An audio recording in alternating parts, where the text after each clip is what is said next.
ಯಾಕಚ್ಚು ಏನಾಯ್ತು? ಚಿರು, ನನಗೆ ಯಾಕೋ ಅಪ್ಪಂಗೆ ಈ ಮಾತ್ರೆ ಕೊಡೋದು ಬೇಡ ಅಂತ ಅನ್ನಿಸ್ತಿದೆ. ಯಾಕೆ?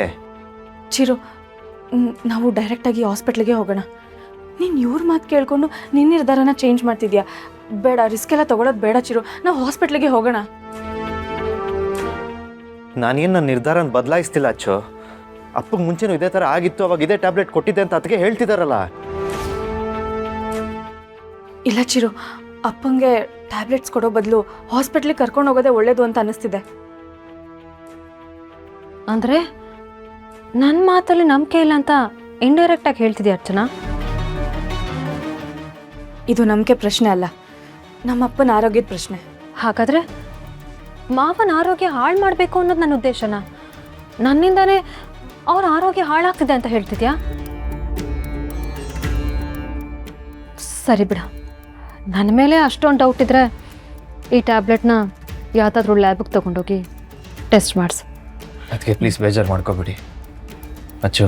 ಈಗಿನ ಸಿಚುವೇಶನ್ ಅದಕ್ಕೆ ಹೇಳ್ತಿರೋದು ಕರೆಕ್ಟಾಗಿದೆ. ಮುಂಚೆ ಈ ರೀತಿ ಆದಾಗ ಈ ಟ್ಯಾಬ್ಲೆಟ್ ಕೊಟ್ಟು ರಿಕವರ್ ಮಾಡಿದ್ದಾರೆ ಅಂತ ಹೇಳ್ತಿದಾರಲ್ಲ, ಈಗಲೂ ಅದನ್ನೇ ಮಾಡ್ತಿರೋದು. ತಗೋಚಿರು, ನೀನೇ ನಿಮ್ಮ ಅಪ್ಪಂಗೆ ಟ್ಯಾಬ್ಲೆಟ್ ಕೊಡು.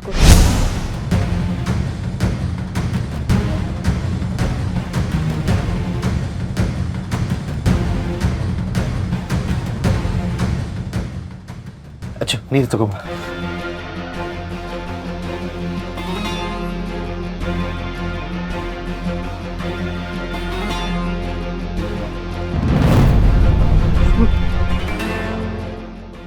ಏನಾಗಲ್ಲ ಮಾವ, ಯಾಕೆ ಯಾವಾಗಲೂ ಚಿಕ್ಕ ಮಕ್ಳ ಥರ ಹಠ ಮಾಡ್ತೀರಾ? ಚಿರು, ನೀನು ಕುರ್ಸು. ಅಪ್ಪ ಏನಾಗಲ್ಲ, ತಗೊಳ್ಳಿ ತಗೊಳ್ಳಿ.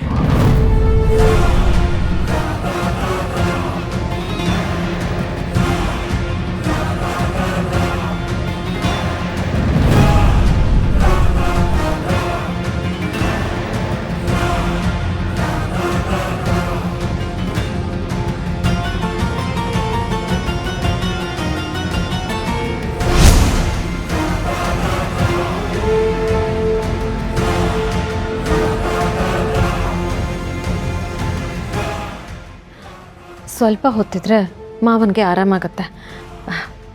ಚಿರು, ಕರ್ಕೊಂಡೋಗಿ ಅವ್ರನ್ನ ಮಲಗಿಸು.